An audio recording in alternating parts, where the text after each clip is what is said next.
Nous abordons au cours de cette 20e séance un deuxième cas de réaction chimique homogène où il s'agira d'une opération d'absorption qui aura lieu dans un réacteur parfaitement agité que je présente ici. Donc en fait cela pourrait constituer un élément d'une colonne où une opération d'absorption a lieu à contre-courant. Cela pourrait constituer un modèle local d'un plus grand modèle. Donc comment se passe-t-il? Comment la configuration fonctionne-t-elle?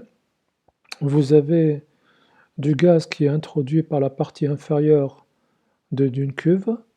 La cuve est munie d'un agitateur. Vous avez donc un barbotage qui va avoir lieu, apparition de bulles qui vont être dispersées par l'agitateur. Donc que se passe-t-il? Vous avez d'abord la naissance des bulles au fond de la cuve, puis leur ascension dans le liquide B, pour le quitter en traversant la surface libre. Au cours de leur ascension, il va y avoir une partie de A qui s'est dissous, qui va diffuser dans le liquide B pour réagir avec B pour former le produit AB. Selon une réaction d'ordre 1. Donc voici l'opération que je vous propose d'étudier. Elle est présentée dans de nombreux ouvrages, le Transport Phenomena en l'occurrence. Donc on y va pour présenter cette opération de transfert de masse. Donc nous avons dit les bulles apparaissent au fond de la cuve, s'élèvent étant donné leur masse volumique, leur densité, puis quittent à travers la surface libre la masse liquide. Donc c'est ce que nous nous proposons d'étudier. Donc ici le gaz dissous dans le liquide B va diffuser de manière isotherme dans la phase liquide selon une réaction d'ordre 1, comme je l'ai dit, qui est irréversible. Donc il va y avoir en premier lieu d'abord une dissolution du A gazeux pour se transformer en A aqueux, puis nous allons avoir diffusion de A aqueux pour donner avec B le produit AB, selon une réaction d'ordre 1. Donc je vais dès à présent me prendre les hypothèses qui vont me simplifier un peu l'obtention de l'équation qui gouverne le transfert de masse au sein de ce liquide. Je vais supposer en fait que le terme de transport va être négligeable. Pour cela, je vais comme d'habitude considérer que A se dissout très peu dans B, A se dissout très peu dans B, tel que YA tend vers 0, c'est l'hypothèse qui va arriver. B est inerte et le produit AB est produit en petite quantité, si bien qu'on peut considérer qu'on est dans un système binaire AB. Donc voici donc les hypothèses qui arrivent. J'ai commencé par la 3, la 4 et la 5 pour, comme je l'ai dit, nous affranchir du terme de transport. Alors on y va toujours en continuant dans les hypothèses. Donc contrairement à ce que nous avons vu précédemment dans l'opération d'absorption que nous avons vue à l'occasion de la première application, nous avons ici à tenir compte de la mécanique des fluides puisque nous avons une ascension de bulles ainsi que de leur formation et ainsi de suite. Donc ça va être un peu plus compliqué que ce qu'on avait auparavant dans la première application. Donc nous allons devoir adopter un modèle pour pouvoir simplifier un tant soit peu cette configuration. Donc nous supposerons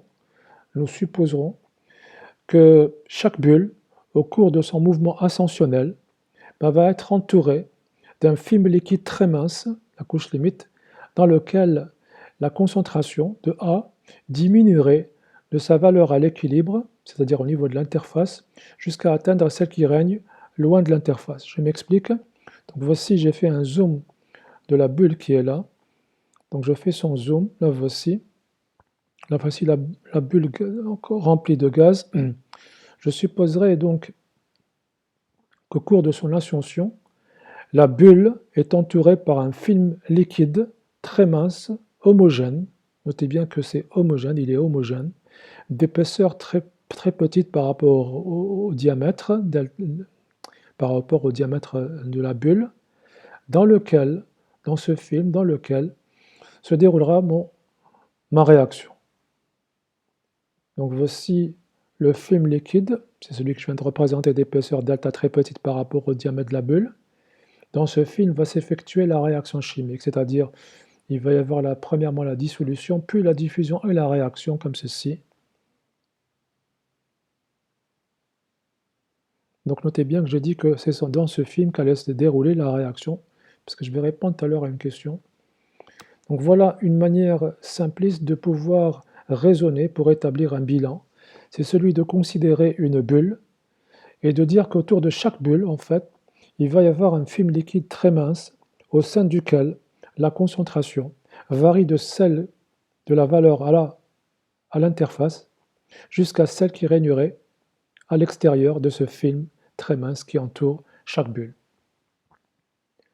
Bien, alors, comme je l'ai dit, allons d'abord poser une première question qu'on s'est posée en cours, quand on a fait le cours. Une fois qu'on avait fait le cours, la question était comment reconnaître en examen ou bien dans un devoir le cas de la réaction hétérogène que nous avons vu et le distinguer du cas homogène d'aujourd'hui. Donc quelle différence? Parce que quand on voit, si on ne fait pas attention, si on n'est pas averti, on pourrait avoir une ambiguïté et ne pas savoir distinguer les deux cas.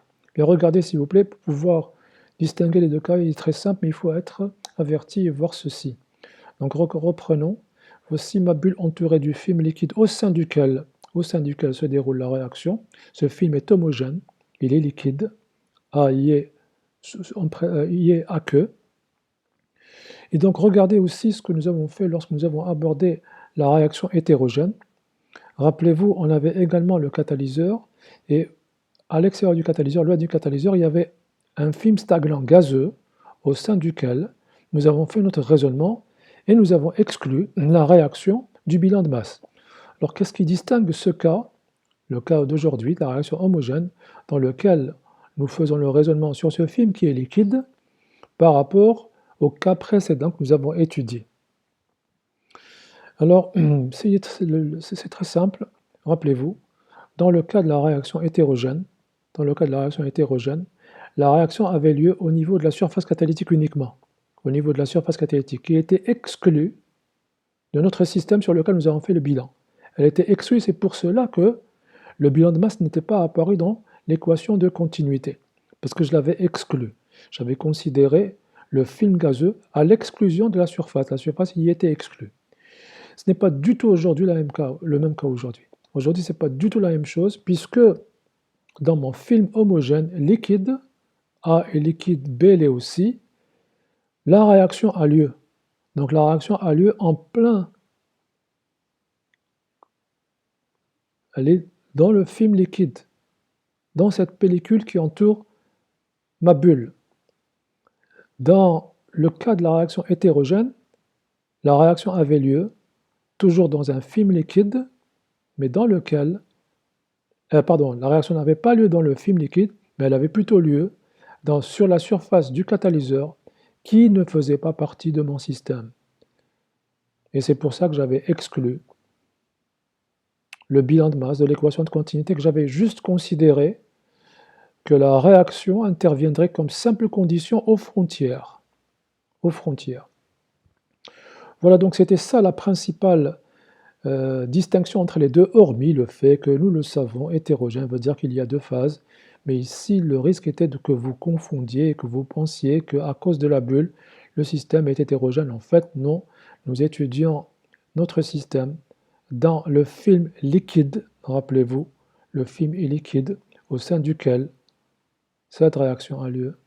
Pardon, je reviens un tout petit peu en arrière. A liquide plus B liquide qui sont dans le film qui est homogène, et c'est là où se déroule la réaction.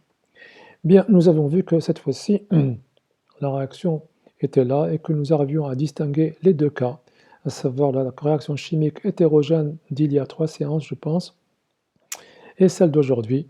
où cette fois-ci, la réaction est homogène et elle se déroule dans un film qui constitue mon système, mon fameux volume connexe que nous abordons en mécanique des fluides lorsque nous voulons démontrer les bilans tels que le bilan de masse par lequel je suis arrivé à l'équation de continuité. Bien, continuons, une fois qu'on a fait cette distinction et levé cette ambiguïté, nous allons à présent encore énumérer deux autres hypothèses. La première, vous la connaissez, c'est celle relative à l'écoulement unidirectionnel unidimensionnel. La seconde, un peu moins, mais j'avais déjà commencé à l'entreprendre justement à l'occasion de la réaction hétérogène.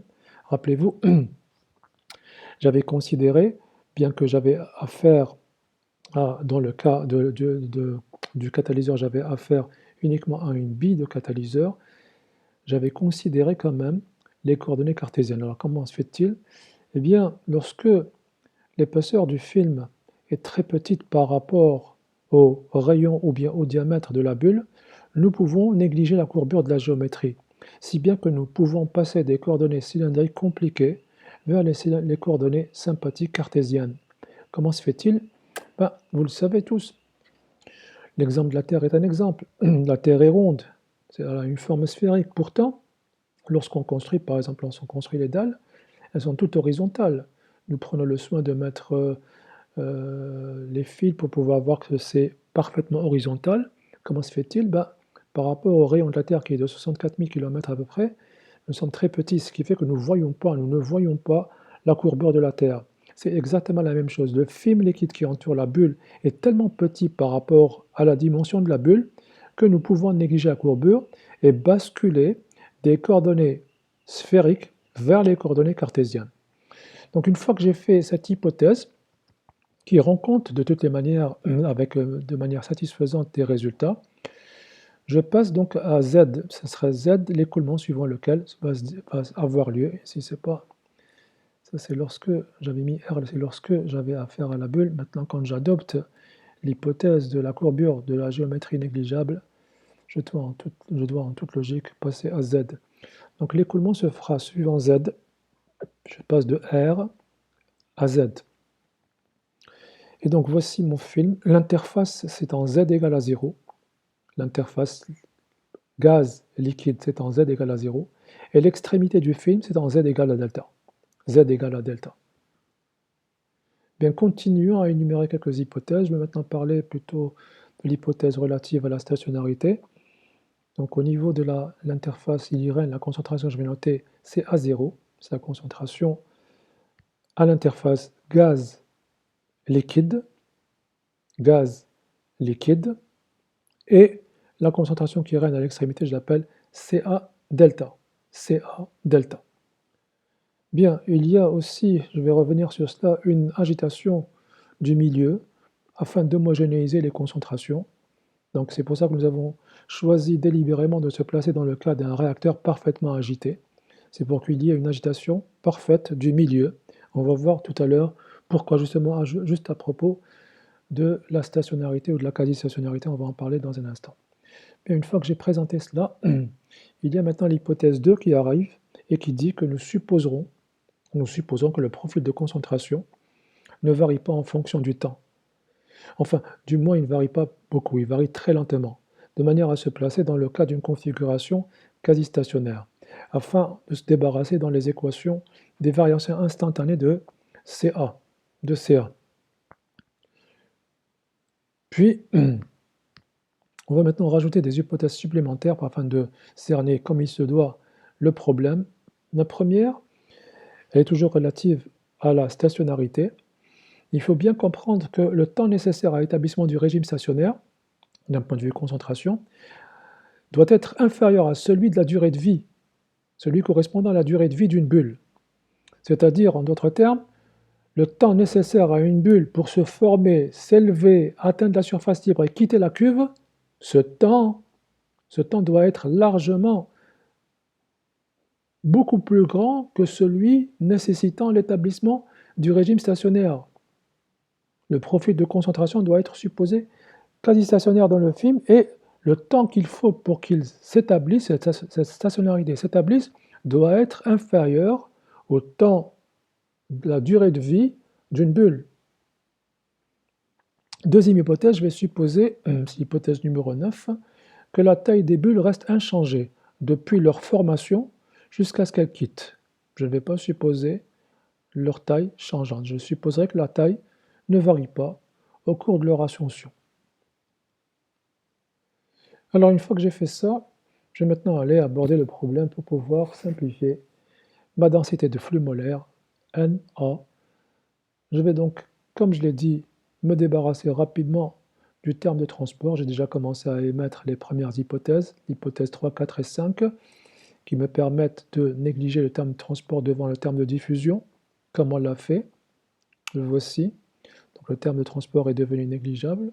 En outre, j'ai supposé que j'ai affaire à un écoulement unidirectionnel unidimensionnel suivant la direction Z, quand je passe de R à Z, et donc il n'y aura qu'un seul gradient de concentration dYA sur dZ, comme ceci. Alors, je voudrais juste revenir à propos de l'hypothèse numéro 3, je l'ai dit mais je le redis, je supposerai que A est peu soluble dans B. A est peu soluble dans B, pour pouvoir justement me procurer cette hypothèse d'un système dilué. Alors maintenant, nous allons voir la suite, c'est-à-dire poser des équations que j'ai déjà commencé à faire la séance précédente. Ce sera exactement la même chose. Donc je remets mes hypothèses, j'écris ma densité de flux molaire donnant Na. Je considère que la concentration molaire de mélange est constante pour pouvoir exprimer la fraction molaire en fonction de la concentration molaire et simplifier C, petit c, comme ceci. J'écris l'équation de bilan établie sur l'espèce A, qui est comme suit. D2C sur dt, D2CA sur dt plus divergence de Na est égal à la réaction chimique. Nous avons dit que l'écoulement était quasi-stationnaire, unidirectionnel, et la réaction chimique d'ordre 1, je vais l'écrire dans ce qui vient ici. Voilà, après simplification. Donc je remets ici, comme je l'ai fait auparavant, ma réaction chimique, le signe moins indique qu'il y a disparition du soluté A lors de la réaction chimique du premier ordre, et K est une constante de vitesse, ce sont des secondes moins 1, je remets ici comme d'habitude moins dAB, d de CA sur dZ, puis je vais considérer que dAB est constant, et je le fais sortir, le coefficient de diffusion, je le fais sortir de la dérivée. D'ailleurs j'avais dit que je considérais que la fraction molaire de YA était très petite de manière à justement me débarrasser du terme transport, mais aussi pour pouvoir considérer que mon dAB reste constant étant donné que la température est isotherme. Et donc voici mon équation différentielle du second ordre, comme d'habitude c'est la même que celle établie précédemment. C'est une équation différentielle du second ordre en CA par rapport à Z, qui ressemble beaucoup à, enfin qui est exactement la même que celle établie précédemment. Il va y avoir juste les conditions limites qui seront différentes. Alors, je vais maintenant un peu insister sur la concentration à l'extrémité du film, CA delta. Nous allons d'abord expliquer pourquoi depuis tout à l'heure, bon, j'établis la première condition limite, la voici, c'est celle relative à CA0, celle qui dit qu'au niveau de l'interface gaz, liquide, il règne un équilibre, et la concentration c'est CA0, donc c'est la concentration en équilibre avec la phase gaz à l'interface. Et je vais maintenant insister sur la concentration à l'extrémité du film, c'est-à-dire CA delta. La voici. Donc remarquez que quand j'avais tracé le profil de concentration, j'avais en fait traduit une tangente horizontale pour vous dire que les concentrations deviennent à l'extrémité égale. C'est pour ça qu'il y a cette tangente horizontale. En fait, c'est cette agitation qui homogénéise les concentrations de manière à avoir les concentrations qui tendent vers un palier, comme ceci. Maintenant, ça, c'était en fait l'uniformité de CA delta à l'extrémité du film, puisque nous avons, comme j'ai dit, une très bonne agitation qui est procurée par cet agitateur. Mais non seulement nous supposerons qu'à l'extérieur de delta, les concentrations sont uniformes, c'est-à-dire ne dépendent pas de l'espace, elles sont indépendantes de l'espace à partir des delta, mais nous supposons également qu'elles ne varient pas en fonction du temps, C'est-à-dire que Comme on l'a fait pour le film, au sein du film, nous supposerons que CA delta varie très lentement au cours du temps pour rester dans la même configuration, c'est-à-dire une configuration d'un écoulement quasi stationnaire. En fait, pour toute rigueur, si on considérait une petite quantité de B dans la cuve soumise à un barbotage, c'est-à-dire introduction de A gazeux par le bas au cours du temps, ben nous verrons que la concentration de A dans B doit changer, certainement, puisqu'il va y avoir le produit AB qui va apparaître et donc sa concentration augmentera avec le temps. Mais pour rester dans la configuration d'un écoulement quasi stationnaire, nous supposerons que puisque la durée de vie d'une bulle est très petite, quand elle s'élève depuis le fond jusqu'à la surface libre, on va supposer que la concentration reste constante, du moins dans ce laps de temps. La concentration dans le milieu, à l'extérieur du film, reste constante, puisque le temps qu'il faut pour que la bulle s'élève, il est très grand par rapport à celui-ci. Bien, nous avons donc écrit l'équation différentielle. Nous avons écrit les conditions limites. Vous remarquerez que la deuxième condition limite est différente de celle qu'on avait considérée précédemment. Il n'y a pas de gradient de concentration. Et donc, nous allons résoudre maintenant l'équation différentielle. Puisque c'est exactement la même, je ne vais pas reprendre la procédure. Je vais mettre directement mes résultats finaux en commentant juste le fait que seule la condition limite 2 a changé. La concentration à l'extrémité du film. Dans le cas précédent, il y avait un gradient de concentration nul. Ici, vous avez une valeur de concentration, CA delta. Nous redéfinissons la deuxième différence aussi par rapport à ce qu'on a vu avant. Avant, nous avions une cuve de profondeur L. Ici, c'est un film dont la profondeur, dont l'épaisseur, c'est delta. C'est uniquement ces deux choses-là qui ont changé. Donc, je reprends le modèle de Thiele qui s'écrit comme étant K delta 2 et non pas L2, K delta 2 sur le coefficient de diffusion de A dans B sous la racine. Et nous allons résoudre cette équation différentielle du second ordre avec la différence quand delta, il y règne une concentration CA delta. Par conséquent, vous avez compris que la solution de l'équation différentielle allait être différente de celle vue précédemment, elle allait être un peu plus compliquée, un tout petit peu plus compliquée. Donc voici mon équation différentielle. La constante C1 va être déterminée de la même manière, c'est-à-dire très simplement pour me donner CA égale à 0, puisqu'en xi égale à 0, j'ai cosinus hyperbolique qui est égal à 1 de 0. En revanche, sinus hyperbolique il est égal à 0. Je ne vais pas le redire, je ne vais pas remettre le rappel puisque j'ai déjà fait précédemment. Donc la première constante y est nulle, la première constante d'intégration C1 est nulle. Il me reste à présent à déterminer la seconde constante d'intégration, C2. Donc je vais remplacer en xi égale à 1, CA delta sur CA0, c'est-à-dire gamma. Gamma est égal à CA delta sur CA0, comme ceci. Donc puisque C1 il est égal à 1, je peux tirer C2, comme ceci, ce sera 1 sur sinus hyperbolique, 1 sur sinus hyperbolique, moins ceci, multiplié par ceci. J'appelle pour me simplifier la vie CA delta sur CA0, bêta. Bêta.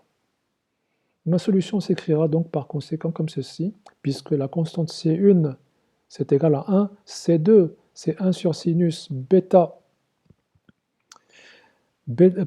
sur sinus moins tangente hyperbolique, puisque sinus sur cosinus et tangente, je n'ai pas voulu utiliser cotangente, qui est une fonction qui n'est pas très sympathique à mon goût.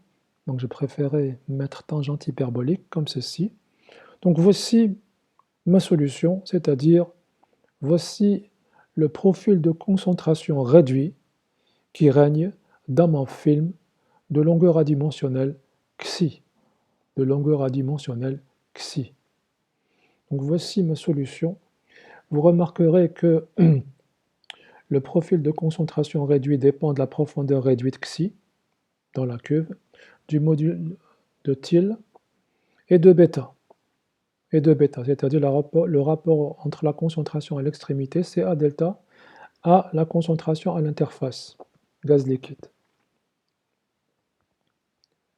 Bien, continuons et allons tracer, si vous le voulez bien, le profil de concentration.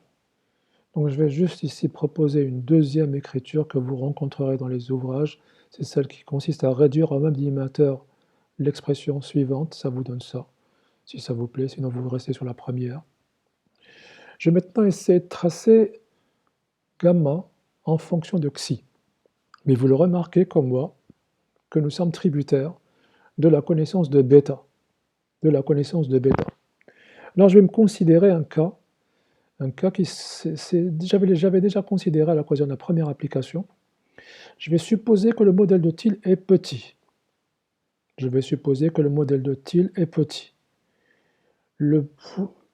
Comme ceci. Donc d'abord, fixons-nous les idées.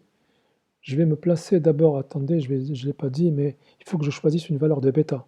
Donc je vais me placer dans un cas extrême, c'est celui de supposer qu'il y ait une variation très importante de CA depuis l'interface jusqu'à l'extrémité du film, où ça consisterait à une consommation en A qui atteindrait 10% de ce qu'il y avait avant, à le niveau de l'interface.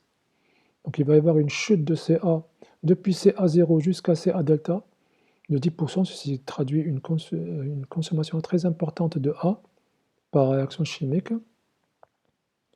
Et je vais considérer ce cas. Où je vais me placer dans le cas phi petit. Dans ce cas, si phi est petit, ceci veut dire qu'il n'y a pas de réaction chimique. La réaction chimique est négligeable, comme ceci. Et nous allons voir, si je reprends mes équations, nous allons voir si le modèle de Thiele est très petit. Quand je trace gamma en fonction de xi, voici à quoi j'aboutis. Donc j'ai repris sur une page Excel les résultats en prenant bêta égale à 0,1, en faisant varier xi de 0 à 1, voici la variation de la concentration. Elle est presque variable, elle est presque linéaire, et on le voit bien, dans ce cas, c'est la diffusion qui gouverne le transfert de masse dans le système. C'est la diffusion qui va gouverner le transfert de masse dans le système. Donc ça, c'est un premier cas où l'on considère que nous sommes dans un cas où phi, c'est-à-dire le module de Thiele, est très petit, de manière à ce qu'on se place dans le cas où il n'y a pas de réaction chimique. Maintenant, je vais introduire une réaction chimique en considérant phi égale à 2, par exemple. C'est un exemple que j'ai pris aussi, où cette fois-ci, il y aura une réaction chimique, et vous verrez l'écart par rapport à cette linéarité qui se traduit par une courbe qui sera incurvée, de cette manière-ci. Voici le résultat auquel nous aboutissons lorsque je trace pour phi égale à 2. Donc ceci traduit en fait l'augmentation de la force motrice étant donné l'introduction de la réaction chimique. Vous le voyez bien, l'écart est plus grand, donc la force motrice delta YA est plus grand, delta CA, la force motrice en termes de concentration est beaucoup plus grande, étant donné la présence de la réaction chimique dans mon film liquide entourant la bulle. Maintenant, je vais aller donner un résultat supplémentaire, c'est celui relatif à la densité de flux molaire, avant de clôturer cette dernière séance du chapitre 3. Donc, je vais déterminer la densité du flux molaire à l'interface. Ça correspondrait tout simplement à un débit d'absorption de A à partir des bulles, comme ceci. Donc, je vais appliquer la relation Na égale à moins CdAB et dC sur dZ. Je passe aux variables adimensionnelles. Ça va me donner, on avait déjà fait ça, ceci. Je vais dériver, c'est très simple, les dérivations des fonctions hyperboliques, elles sont très simples, il suffit juste de mettre la dérivée de l'argument hors de la fonction hyperbolique en changeant la fonction hyperbolique de cosinus à sinus ou des sinus à cosinus, j'obtiens ceci par rapport à psi évidemment, c'est-à-dire ici et ici. Voici ce que j'obtiens. Maintenant, je vais considérer, puisque nous avons dit la densité de flux molaire au niveau de l'interface, c'est-à-dire en z égale à 0, c'est ce qui veut dire en xi égale à 0, comme ceci. Sinus hyperbolique de 0, c'est 0. Cosinus hyperbolique de 0, c'est 1. Je vais obtenir une forme très simple de la densité de flux molaire de A. Ça correspondrait donc à quelque part à une opération de purification telle que votre liquide B sera utilisé pour absorber une impureté qui serait présente dans une phase gazeuse. Donc ça serait une espèce d'unité de purification que vous utiliserez pour vous débarrasser de cette impureté. Alors voilà, nous arrivons à la fin. Je vais donc maintenant présenter Na0. Voici Na0, comment est-ce qu'il s'écrit. Ça correspondrait, comme je l'ai dit, à la quantité de A absorbée par unité de temps et par unité de surface, la surface des bulles, par réaction chimique. Je vais maintenant présenter une forme adimensionnelle de cette densité. Il suffit de rapporter Na0 par rapport aux paramètres qui précèdent l'accolade, comme ceci. Donc rapportons Na ADABC sur delta, nous obtenons une expression adimensionnelle de la densité de flux molaire de AA qui va subir une absorption dans le film liquide. Voilà, pour clôturer cette séance, nous allons retrouver les résultats obtenus ici. Ici, quand j'ai considéré qu'il n'y avait pas de réaction chimique ou bien qu'elle était très peu présente, je vais retrouver ça. Notez juste ici, je n'ai pas pu mettre ici les graduations pour que vous voyez que ça s'arrête au niveau de 0,1. 0,1, gardez ça en tête, je vais en parler dans un instant. Donc voilà le résultat auquel j'ai abouti. Maintenant, je voudrais tellement pouvoir, à partir de mes équations, retrouver le cas où phi serait égal à 0, c'est-à-dire où il n'y a pas de réaction chimique du tout. C'est très compliqué, sauf si, comme on l'a fait auparavant, je procède par développement limité. En effet, si je choisis u, une fonction u très petite devant 1, pardon, je ne suis pas dans cette page, pardon, je suis là. Si je choisis u, qui va être très petit par rapport à 1, je pourrais effectuer le développement en série de la fonction sinus u, sinus hyperbolique de u, comme ceci. Sinus hyperbolique de u, c'est u, et je m'arrête à l'ordre 1 puisque u est très petit. Si bien que partout où il y a sinus u, ça se réduit à u. Je vais faire ça dans les deux expressions qui sont là. J'obtiens ceci. Pour la première, alors qu'est-ce que j'ai fait ici?